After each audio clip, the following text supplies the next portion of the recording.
Entonces, hasta el momento, estuvimos hablando de las relacionadas con la estabilidad de los microtúbulos, ¿sí?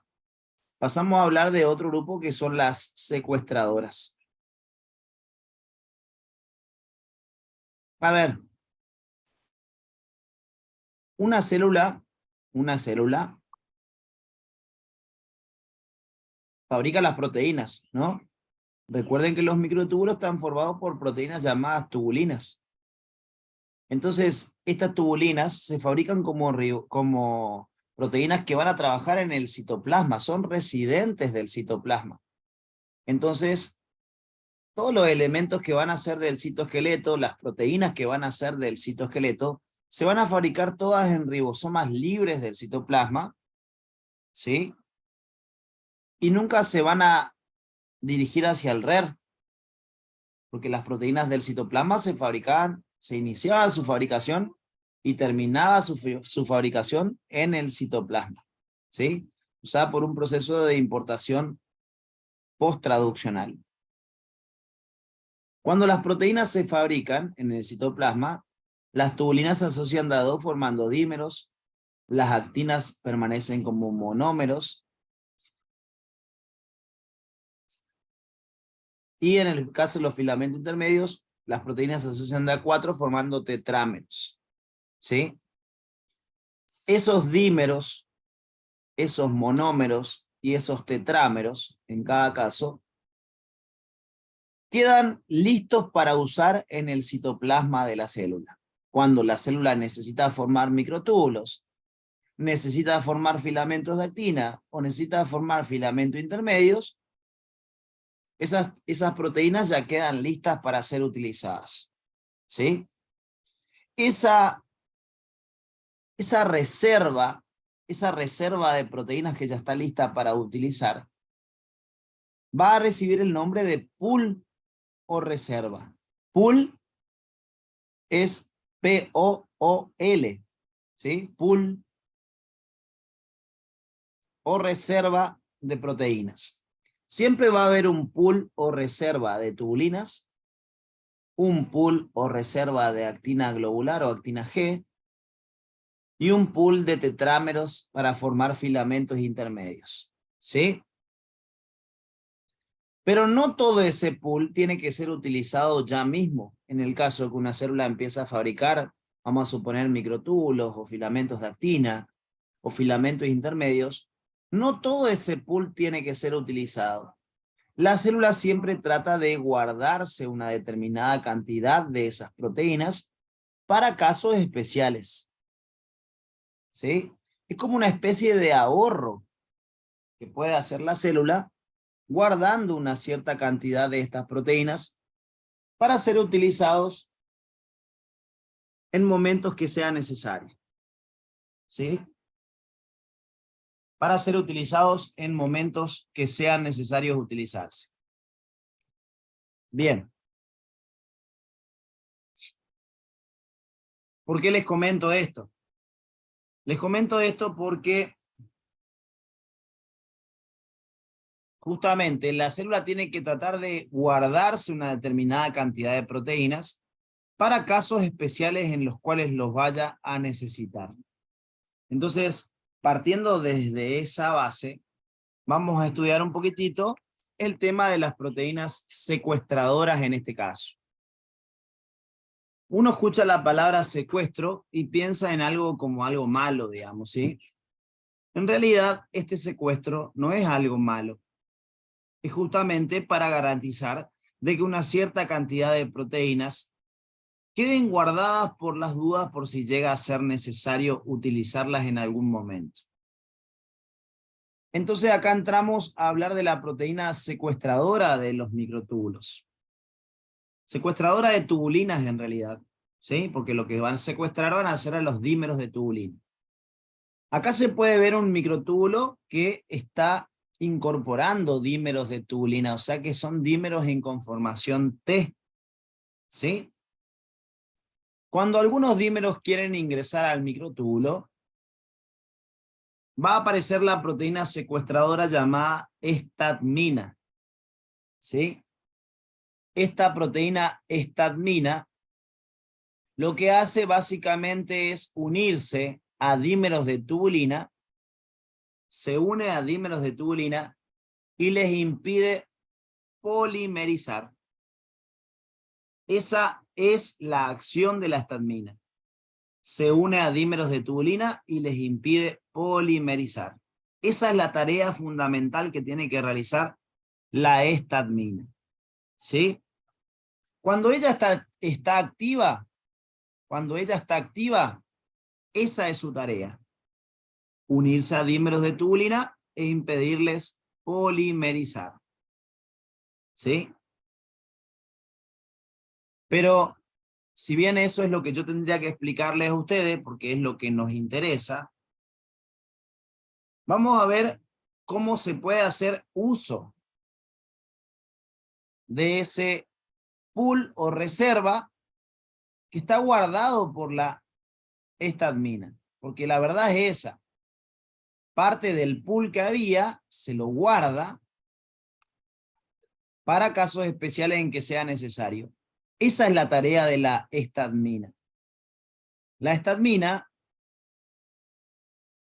al unirse a esos dímeros de tubulina, al unirse a esos dímeros de tubulina e impedirles polimerizar, acá la pueden ver a la estadmina cómo está unida a esos dímeros cuando está activa. Pero esos dímeros en algún momento pueden ser necesarios utilizar. Como están en conformación T, están listos para poder incorporarse al microtúbulo. ¿En este momento se pueden incorporar al microtúbulo? No. ¿Por qué no? Que, o sea, de eso se encarga la estadmina, que no sé. Porque están secuestrados por la Vale, estadmina. Están secuestrados por la estadmina, entonces, en este momento, a pesar de que están en conformación T, existe una cierta cantidad de dímeros de tubulina que no pueden polimerizar. ¿Sí? Eso es un concepto importante. Eso es un concepto muy importante a tener en cuenta. ¿Por qué? Porque uno asume que si están en conformación T, listo, ya pueden polimerizar. ¿O no? Uno pensaría eso. Pero acá estamos viendo que existe una cierta cantidad de dímeros que, a pesar de que tiene las condiciones para polimerizar, no lo puede hacer porque está secuestrado por la proteína. Delfín, ¿querés cerrar la puerta?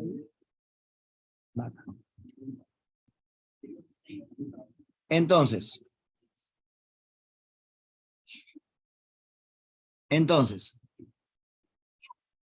no todos los dímeros en conformación T van a estar listos para polimerizar, porque depende de si están unidos o no a proteínas secuestradoras. ¿Sí? Va a depender si están unidas o no a proteínas secuestradoras. Las que estén unidas a proteínas secuestradoras no van a poder polimerizar. De esa manera, la célula se garantiza tener una cierta cantidad de tubulinas para utilizarlos en un determinado momento que las necesite. ¿Cuándo se puede presentar eso?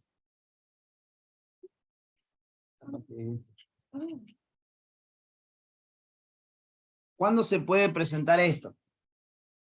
Esto se puede presentar, por ejemplo, durante la división celular. Cuando la célula está por entrar en división celular, tiene que formar una gran cantidad de microtúbulos, como ustedes ya saben, microtúbulos de Laster, microtúbulos polares, microtúbulos cinetocóricos.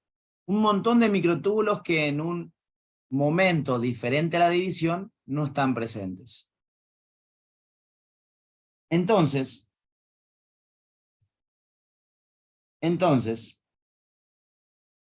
cuando se está por entrar en división celular, nosotros tenemos que fabricar una gran cantidad de microtúbulos que generalmente no aparecen en la célula. Entonces, en esas situaciones, es cuando vamos a tener que utilizar esa reserva guardada por la estadmina para poder fabricar esos microtúbulos. Pero, ¿el tema cuál es acá? El tema es que mientras que la proteína esté activa, ella está secuestrando o reteniendo a los dímeros con ella. O sea que tengo que hacer algo para transformar a la estadmina, para dejarla en una forma inactiva. ¿Sí? Muchos procesos de fosforilación y desfosforilación, muchos procesos de fosforilación y desfosforilación en determinadas proteínas, ¿sí? Van a ser determinantes de que esas proteínas dejen de trabajar o que puedan trabajar, ¿sí? En este caso, si se fosforila la estadmina, la fosforilación de la estadmina causa que ella permanezca en estado inactivo, ¿sí? Es como que cuando se le agrega el fosfato, la estadmina se inactiva. Es como que se durmiera, ¿sí? Entonces, cuando estamos en el momento previo a la división, o sea, todavía en la etapa G2, ¿sí? Todavía en la etapa G2, la estadmina puede sufrir un proceso de fosforilación. Si la estadmina se fosforila, queda como inactiva, queda dormida, los dímeros de tubulina se le escapan. Cuando está inactiva, los dímeros de tubulinas se sueltan, ¿sí? La proteína se suelta de esos dímeros de tubulina. Entonces,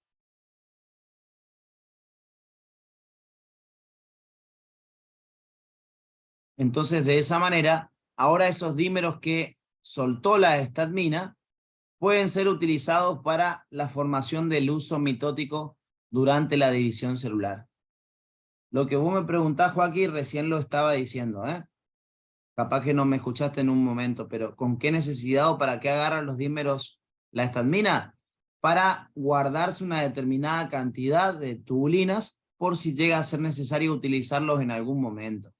Es como que hace una especie de ahorro, ¿sí? Para casos especiales se guarda una... Claro, eso es lo del pool. El pool en realidad es todas las tubulinas que están en el citoplasma, ¿sí? Pero se guarda una parte de ese pool por las dudas si llega a necesitar para más adelante, ¿sí? O sea que el concepto de secuestro no es algo malo, sino que es una forma de ahorro que garantiza que siempre tengamos cierta cantidad de tubulinas en caso de ser necesario, ¿sí? Bien. Bien, bien, bien. Entonces,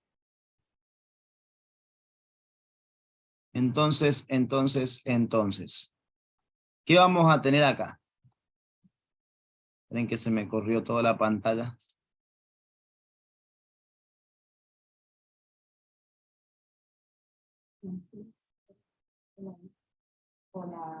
A ver.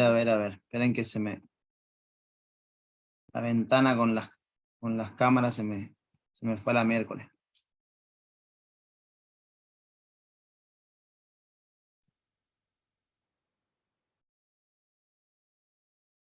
¿Cuándo va a ser necesario utilizar esa reserva de tubulinas? Un ejemplo es durante el proceso de división celular, ¿sí? Cuando estamos por entrar en división celular,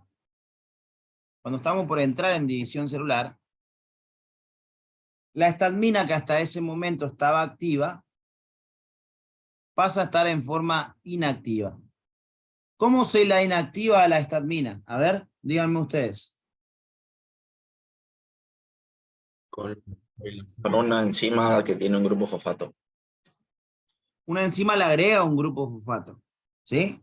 Una enzima fosforila a la estadmina. Y al fosforilarla pasa a su forma inactiva.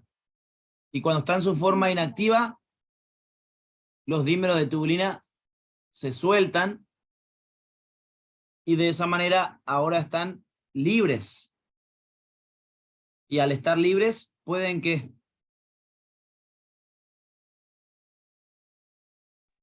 Pueden formar el microtúbulo.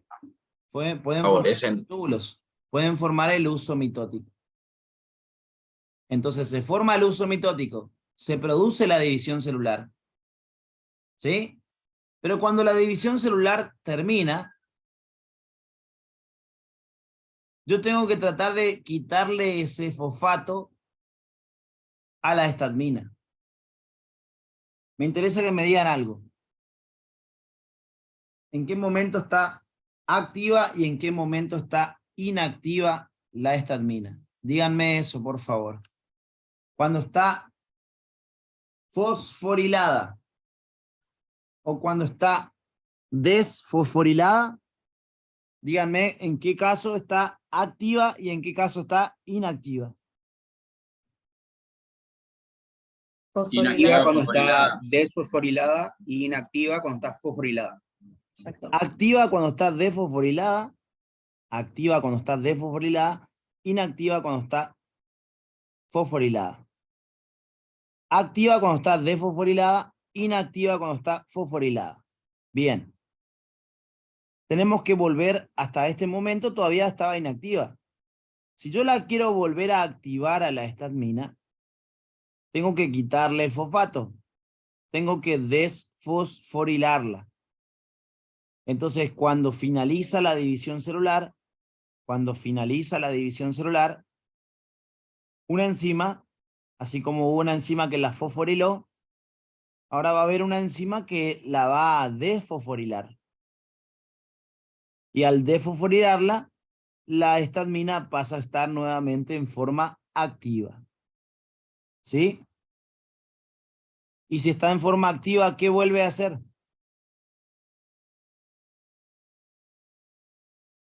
A llevar Tomar los kilómetros. dímeros.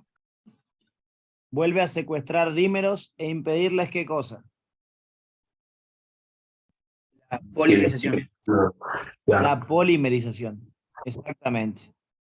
Entonces, de esa forma, el ciclo termina y vuelve a empezar todo de nuevo. ¿Se entiende, no?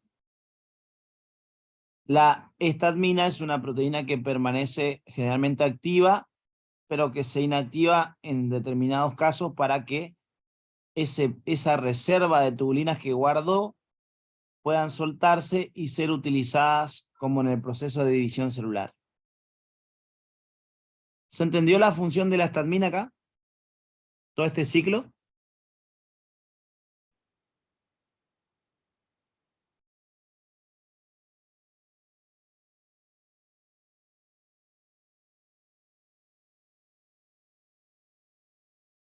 ¿Me siguen o no?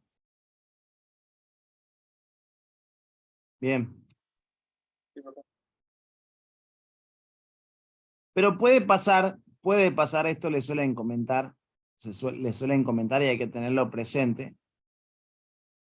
¿Qué pasaría si la estadmina permaneciera fosforilada?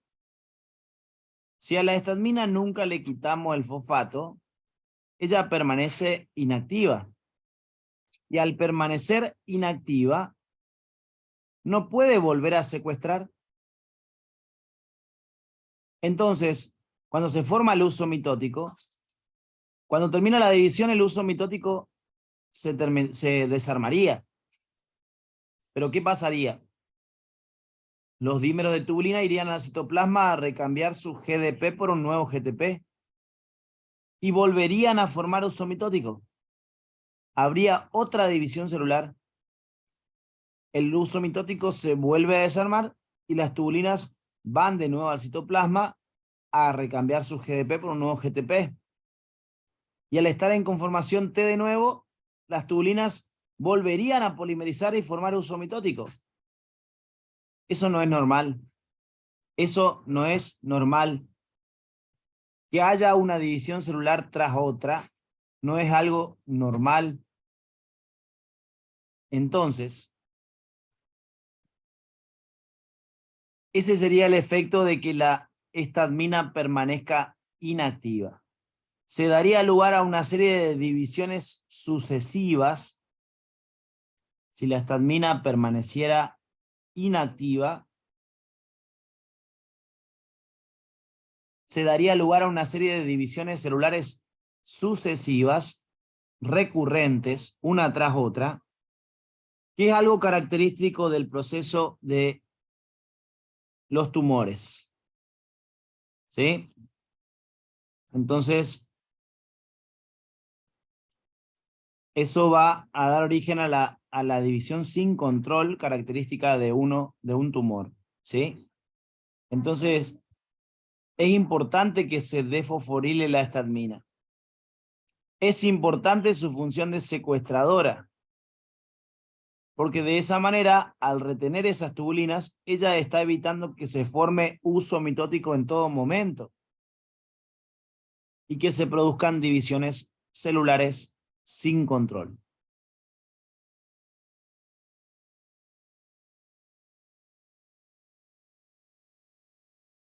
Si por alguna razón la estadmina permaneciera fosforilada, se habla de que se transforma en una proteína generadora de tumores. Justamente al estar ella permanecer inactiva, al permanecer fosforilada, da origen a divisiones celulares sin control. Entonces, si la estadmina permanece fosforilada, se le da otro nombre. Se la llama oncoproteína 18.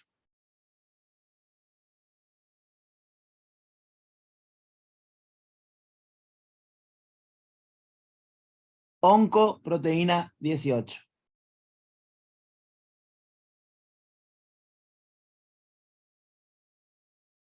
¿Está? Si la estadmina permanece fosforilada, empieza a llamarse oncoproteína 18. ¿Por qué? Porque es una proteína que permanece inactiva y al no poder secuestrar nuevamente dímeros, determina que haya divisiones celulares sin control. ¿Todos me siguen?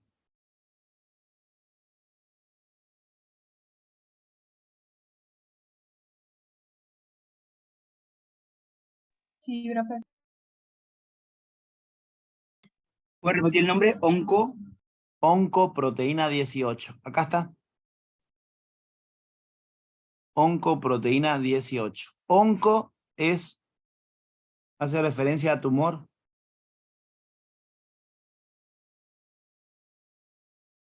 Es un Si la prefijo. proteína permanece inactiva.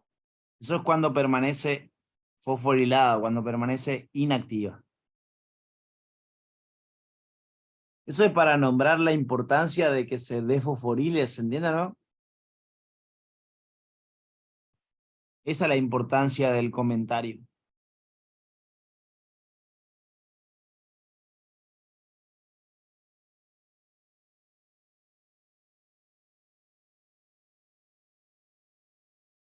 Bien. Esto respecto a las proteínas secuestradoras, chicos. Y el último grupo de las proteínas son las motoras.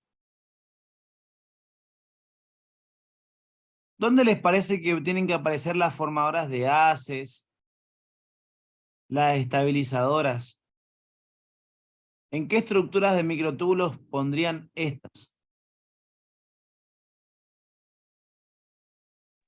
Terciarias. En los cilios, flagelos y centriolos. En los lugares donde habían microtúbulos estables. Las inestabilizadoras si quiero desarmar rápido. Las secuestradoras, bueno, estas trabajan en todo momento, ¿sí? Excepto cuando se inactivan por un momento para, por ejemplo, realizar la división celular. Bien, y ahora pasamos a hablar de las motoras.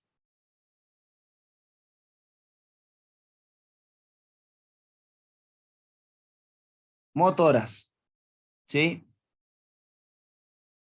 Si nos vamos a la parte del cuadro del citoesqueleto,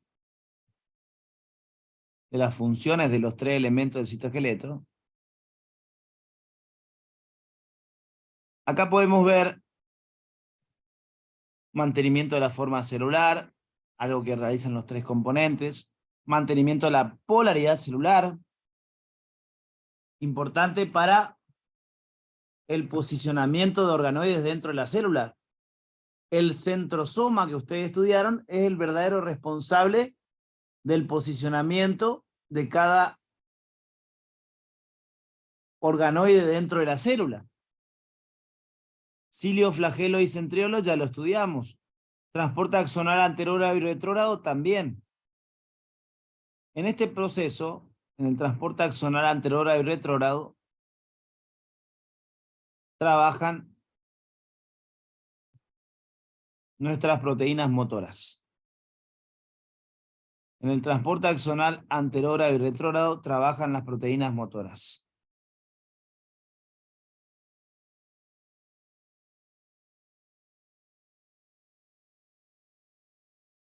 Profe, ese no es el video que nos mandó transportando la proteína esa por el microtúbulo.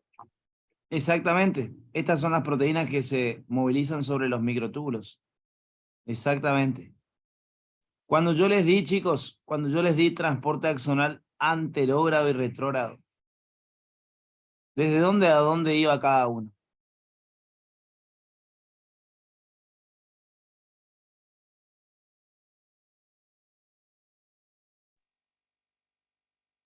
El axonal era de donde terminaba. No, desde el Axonales que a axón. través del axón. Sí, sí, sí. Empezaban en el axón y terminaban en las dendritas. Grado era el cuerpo hasta el axón y retrógrado desde el axón hasta el cuerpo. Perfecto. Bien. Ahí estamos. Anterógrado era el transporte que empezaba en el cuerpo neuronal y se dirigía hacia el axón.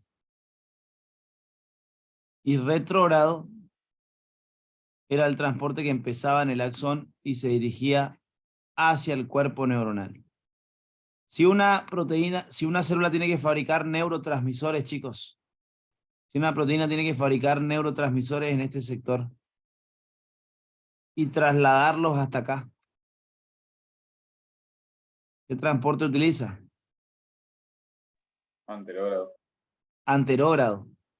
Acá adentro, hay microtúbulos sobre los cuales se van a movilizar las proteínas motoras para trasladar un material sobre ellos. Recuerden que los elementos del citoesqueleto podían servir como especies de calles o rieles sobre las cuales se transportaban materiales. En este sector puede haber una proteína motora, ¿sí? En este sector puede haber una proteína motora que esté trasladando algún material dentro del axón. Miércoles. Puede haber alguna proteína motora que esté trasladando algún material en el interior del axón desde esta zona, desde un extremo, ¿sí? Hacia otro, ¿sí? Vamos a suponer que está transportando este material dentro del axón, obviamente. Acá yo lo hago grande para que se vea. Pero vamos a suponer que esta proteína está trasladando material desde acá para allá. Está haciendo un transporte anterógrado, ¿sí? La polaridad de estos microtúbulos orientaba a los extremos menos en la zona del cuerpo y los extremos más de estos microtúbulos en la zona del extremo más.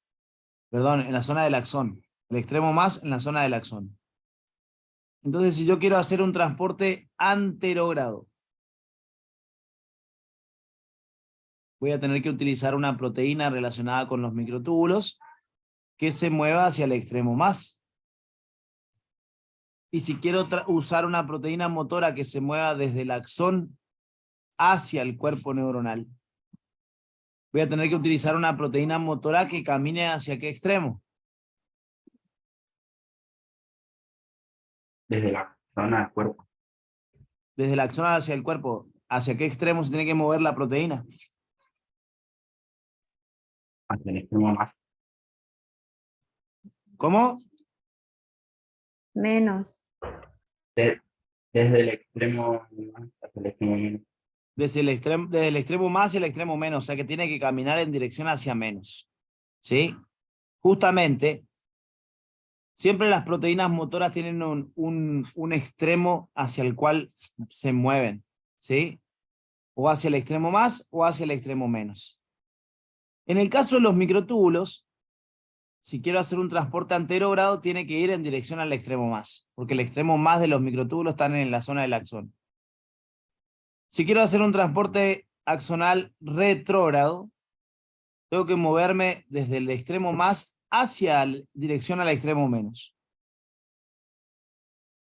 Hay proteínas que se mueven hacia el extremo más, hay proteínas que se encargan del traslado hacia el extremo menos. Eso es lo que me interesa que veamos ahora, para empezar a hablar de proteínas motoras.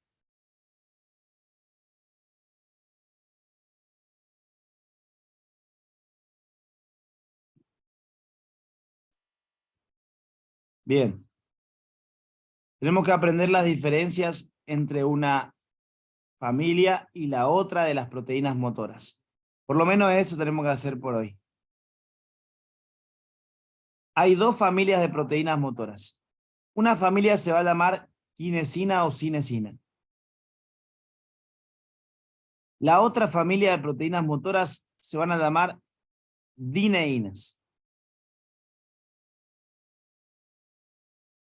Primer diferencia. Quinesinas son las familias de proteínas que se mueven, miren la flecha, en dirección al extremo más. Dineínas son las familias de proteínas que se mueven en dirección hacia el extremo menos. Primer diferencia.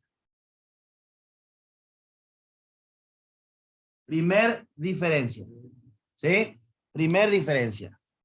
Familia quinesina se mueve hacia más. Familia dineína se mueve en dirección hacia el extremo menos.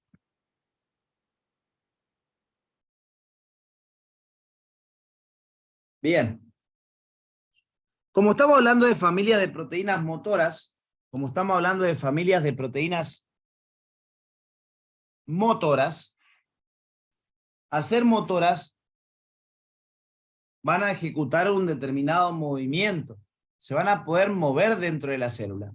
Estas son las proteínas que se movilizan dentro de la célula. ¿Sí? Pueden ayudar a trasladar vesículas con material, pueden ayudar a trasladar organoides desde un sector a otro, o hasta incluso trasladan cromosomas durante la división celular.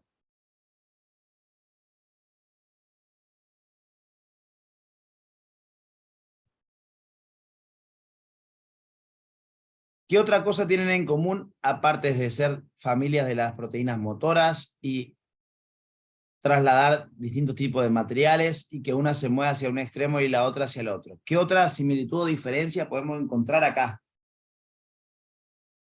Esto es una similitud y es que ambas son ATPasas. O sea que utilizan la energía del ATP para poder trabajar. Para poder caminar desde un lugar al otro, para ir trasladando el material desde un lugar al otro, estas proteínas tienen que utilizar la energía del ATP. Cuando se hidrolice la energía del ATP, cuando se rompe el ATP, la energía liberada en ese proceso, es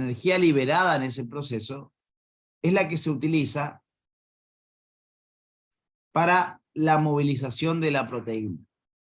Se transforma una energía química en energía mecánica. Chicos, eso es importante. Se transforma energía química en energía mecánica. Energía de movimiento. La ruptura del ATP genera, que es un proceso químico, ¿sí? Permite la transformación de esa energía química en una energía de tipo mecánica, que permite el traslado de una proteína motora desde un lugar a otro. ¿Sí? Ambas utilizan ATP, son ATPasas. ¿Sí? Y estructuralmente siempre, bueno, hay excepción a la regla de todo el tema de cuál camina hacia más. Hay una proteína dentro de la familia quinesina o cinesina, hay muchas familias, ¿sí? Hay subfamilias. A usted no le hablan de eso, así que no me den bola mucho en esto. Pero siempre hay una excepción a la regla. Todas caminan hacia más, salvo un miembro de la familia cinesina 14, que se llama NCD. NCD es una proteína que va a caminar en vez de ir para más, hacia el lado menos. Pero ustedes vean, si bien hay excepciones, a ustedes les suelen dar en general la familia quinesina y le dicen todas las quinesinas caminan hacia más. Por más que ustedes sepan que hay una excepción, si a ustedes en la facultad le dicen todas las quinesinas caminan hacia más, ustedes quédense con esa idea. ¿Está? Porque ahí depende de la profundidad con la que el docente quiera dar y quiera tomar en el examen. ¿Hay excepciones? Sí las hay. Pero no creo que se las comente. Y estructuralmente, ¿qué va a haber de diferente acá? ¿Qué vamos a tener? Miren esto. Las quinesinas van a corresponder a una estructura tetramérica. Es un tetrámero. Las quinesinas son tetraméricas.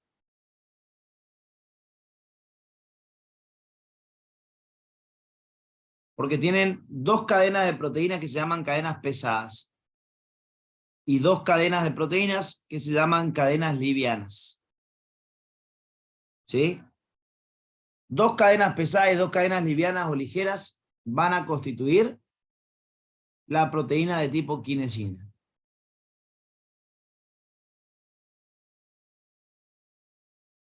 Si yo miro acá,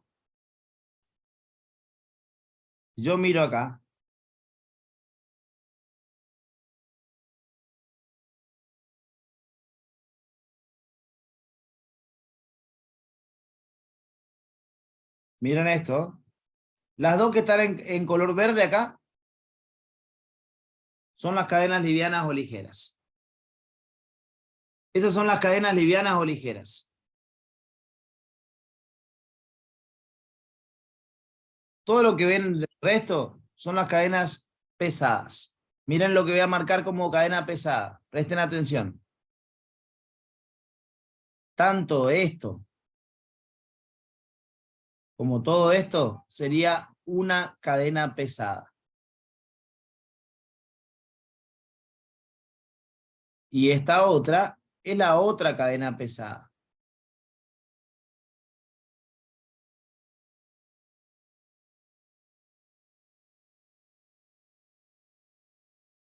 Entonces acá se puede ver bien clarito las dos cadenas pesadas y las dos cadenas livianas o ligeras. Un tetrámero desde el punto de vista estructural. ¿Sí? Dos cadenas pesadas, dos cadenas livianas. Pero ojo acá.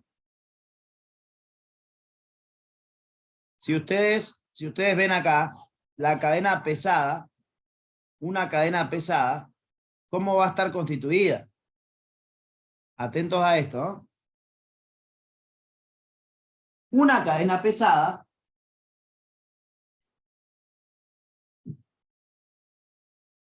va a estar constituido por un sector globular y un sector fibrilar.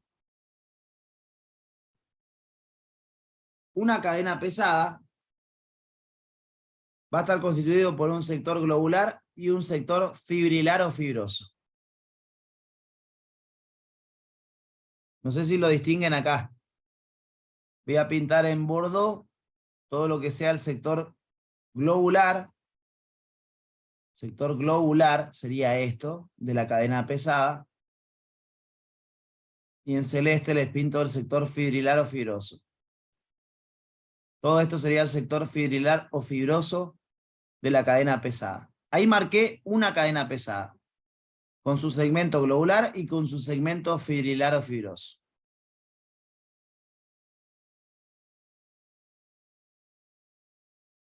Las cadenas pesadas son las que tienen esos segmentos.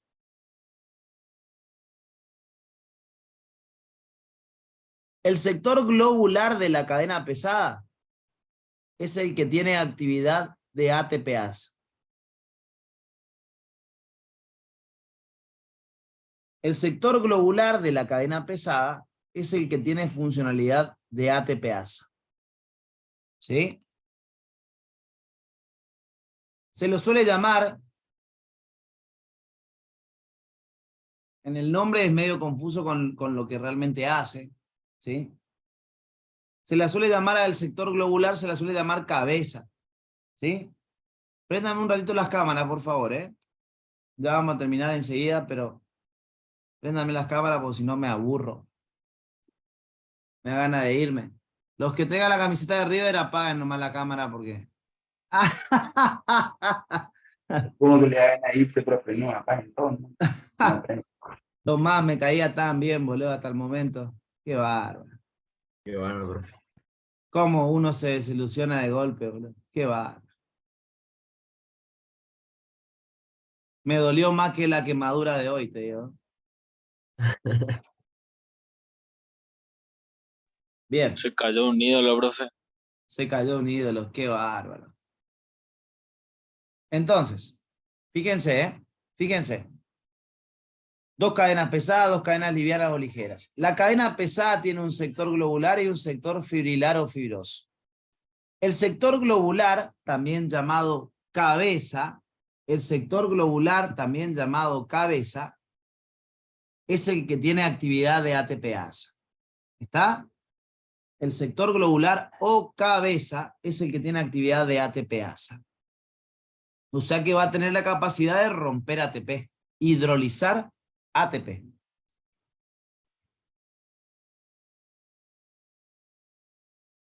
Entonces,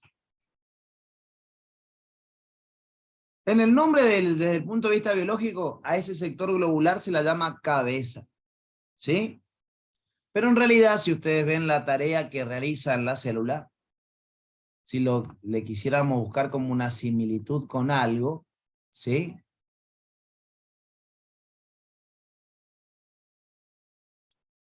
Imagínense esto, una persona caminando en la calle. Este es el elemento del citoesqueleto, las baldosas del piso sería el elemento del citoesqueleto, y la persona caminando en la calle.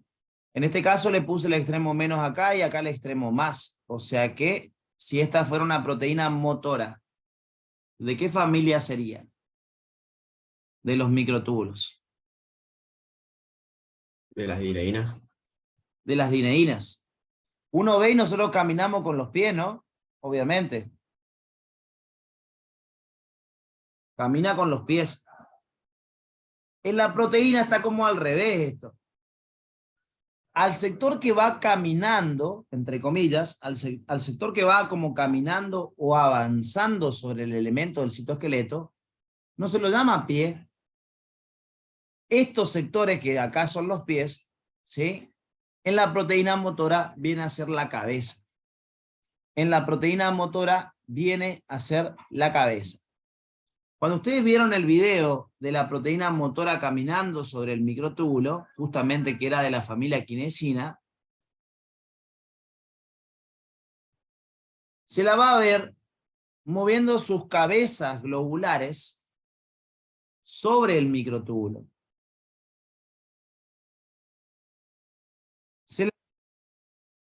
Moviendo sus cabezas globulares sobre el microtúbulo. Ahí ya va a aparecer la proteína motora. Ahí van a ver la proteína motora. ¿Sí? Ahí viene caminando, ¿ven? Cada vez que avanza con una cabeza hacia adelante, ahí, ¿vieron que ahí está avanzando la cabecita? Para poder avanzar la cabeza hacia adelante, tuvo que haber roto el ATP. Cuando se rompe el ATP, la energía liberada de esa ruptura le permite avanzar la cabeza hacia adelante. Ese paso a paso que da con sus cabezas se produce gracias a la ruptura de ese ATP. La cabeza que está atrás, similar a cuando nosotros caminamos, chicos. similar a cuando nosotros caminamos. Similar a cuando nosotros caminamos. Cuando nosotros caminamos, avanzamos con un pie y el otro queda atrás. El que avanzó es el que rompió ATP último. Y al romper ATP, la energía liberada le permitió dar un paso para adelante. Mientras tanto, el pie que queda atrás, ahora va a ser el que va a romper el ATP. Y cuando rompa el ATP, este pie se va a desplazar para adelante. Mientras tanto que este pie se va para adelante, que en la proteína se llama cabeza, acuérdense, mientras que esta está rompiendo el ATP para avanzar, la otra, que rompió ATP previamente, recambia su ADP por un nuevo ATP. Porque cuando avancemos con este pie hacia adelante, la siguiente que va a tener que avanzar va a ser el otro pie. Entonces ya tiene que tener nuevamente un ATP para poder reiniciar el proceso. ¿Se entiende a lo que voy o no? ¿Todos me siguen en lo que quiero explicar con esto? Sí, profe.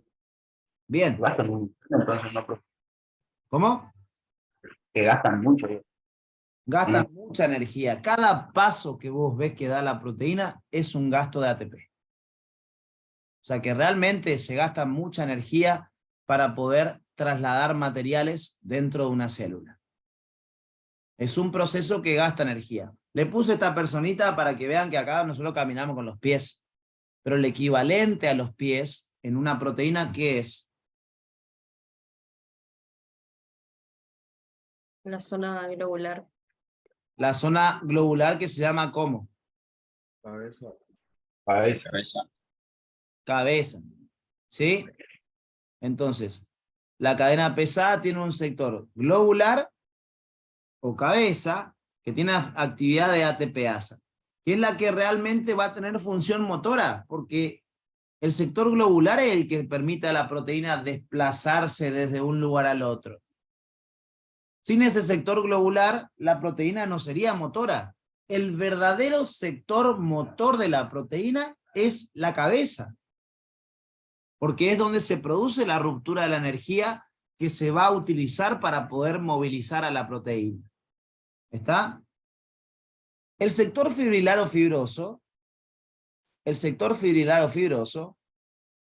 también conocido muchas veces como cola por algunos le llaman cabeza y cola, otros dicen que esto es la cabeza y acá se forma un cuello al sector fibrilar, algunos le dan 3 fragmentos.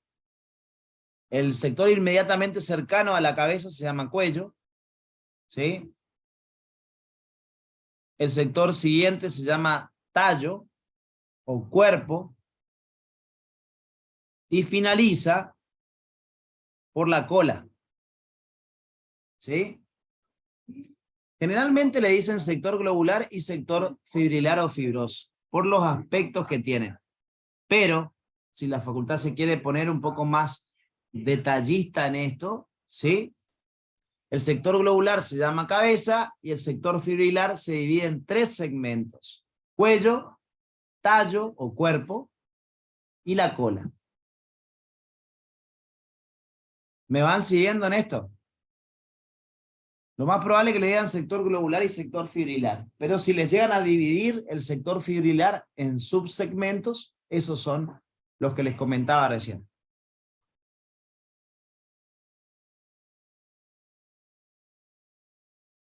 ¿Todos siguiéndome? Profe, Sí. dijo cuello y después ¿qué más?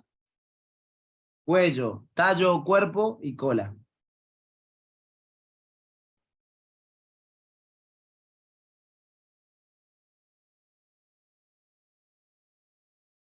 ¿Bien? Sí, gracias.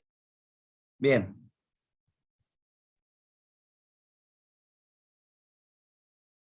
Entonces, me interesa que ustedes no se olviden lo que les dije recién. La cadena pesada es la que tiene el sector globular y el sector fibrilar. La cadena pesada es la que tiene el sector globular y el sector fibrilar. Ojo con eso, ¿eh? Cuando uno empieza a hablar de la proteína, tiene que decir, tiene dos cadenas pesadas y dos cadenas livianas. Las cadenas pesadas se dividen en sector globular y sector fibrilar. El sector globular, actividad ATPasa, llamado también cabeza, es el que se desplaza sobre el microtúbulo. Utiliza la energía del ATP para transformar energía química en energía mecánica. ¿Sí? Es el verdadero sector motor de la proteína. El otro sector, llamado sector fibrilar o fibroso, se lo puede llegar a dividir en cuello, cuerpo o tallo y cola. ¿Cuál es el sector que se sobreenrolla con la otra cadena pesada? A ver, ¿qué les parece a ustedes? El tallo. El tallo o cuerpo. El tallo o cuerpo es el que se enrolla con el tallo o cuerpo de la otra cadena pesada. ¿Y cuál es el sector de la cadena pesada que se une con la carga y que se relaciona con las cadenas livianas? La cola. La cola es el que se va a unir por el otro extremo, digamos, a la carga de lo que quieras transportar y a las cadenas livianas o ligeras. ¿Sí? Esto respecto a la familia quinesina. La familia dineína, y con esto vamos cerrando por hoy, es bastante similar, pero también tienen actividad ATPasa, ¿sí? Se movilizan hacia el extremo menos, las dineínas. Vimos la dineína ciliar anteriormente, que era la responsable del movimiento del cilio, ¿sí? Y estructuralmente tienen, fíjense, 2 o 3 cadenas pesadas. Esa es una diferencia. 2 o 3 cadenas pesadas y varias cadenas ligeras o livianas. O sea, 3, 4, 5, 6, a veces más, a veces menos, el número de cadenas livianas o ligeras de la familia dineína. ¿Sí? 2 o 3 cadenas pesadas, varias cadenas livianas.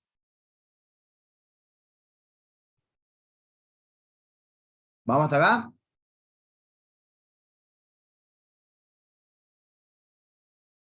Y otra vez lo mismo. Otra vez lo mismo. La cadena pesada tiene un sector globular con actividad de ATPasa y un sector fibrilar que se lo puede dividir en cuello, tallo o cuerpo y cola. La cola otra vez unido con las cadenas livianas, la mayoría de ellas, y con el material a transportar. ¿Sí? Es todo lo mismo. Lo que hay que saber es la diferencia en el número de cadenas livianas y pesadas que hay de una familia respecto a otra, hacia qué extremo se mueve una familia, hacia qué extremo se mueve la otra, y saber que las dos son ATPasas. Y recordar cuál es el sector de la cadena y en qué cadena está, si en la cadena pesada o en la liviana, el sector globular, que es el más importante desde el punto de vista funcional. Porque sin ese sector ATPasa, la proteína no podría desencadenar su función motora. Se la llama cabeza, pero en realidad sirve como un pie para la proteína, porque esas cabezas que tiene cada cadena pesada, son las que le van a permitir desplazarse paso a paso, o cabezazo a cabezazo, como le quieran decir. Paso a paso o cabezazo a cabezazo les va a permitir desplazarse sobre el elemento del citoesqueleto que estamos hablando, que en este caso son microtúbulos. ¿Todos siguiéndome? Y hasta ahí vamos a llegar por hoy, ¿sí? Para que la clase que viene podamos empezar de cero, ¿sí? Con lo que tenga que ver con la parte de filamentos de actina, ¿sí? Filamentos de actina. Hasta acá hablamos de todo lo que tenga que ver con microtúbulos. Acuérdense de repasar las funciones del citoesqueleto, ¿sí?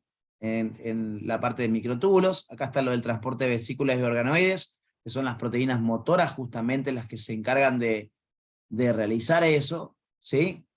Bueno, y la clase que viene vamos a recordar muy rápido, en 2 minutitos, las generalidades de los filamentos de actina.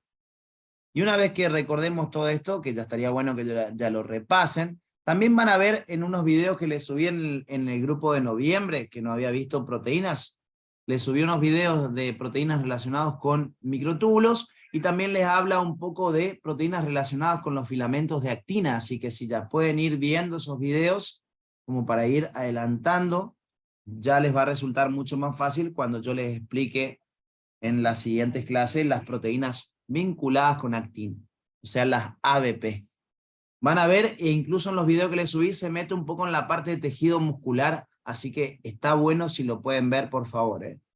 Sería lo ideal, cosa de que se ubiquen mejor con algunas cosas que vamos a ver en las siguientes clases ya.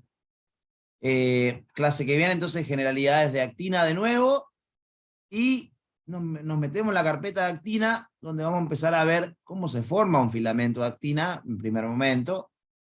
También ya lo habíamos hablado un poco de la conformación T y D, vamos a ver cómo se forma el filamento de actina, los sectores del monómero, el pliegue ATPasa, las formas en que se las puede encontrar a los monómeros, y una vez entendido todo esto, nos vamos a empezar a meter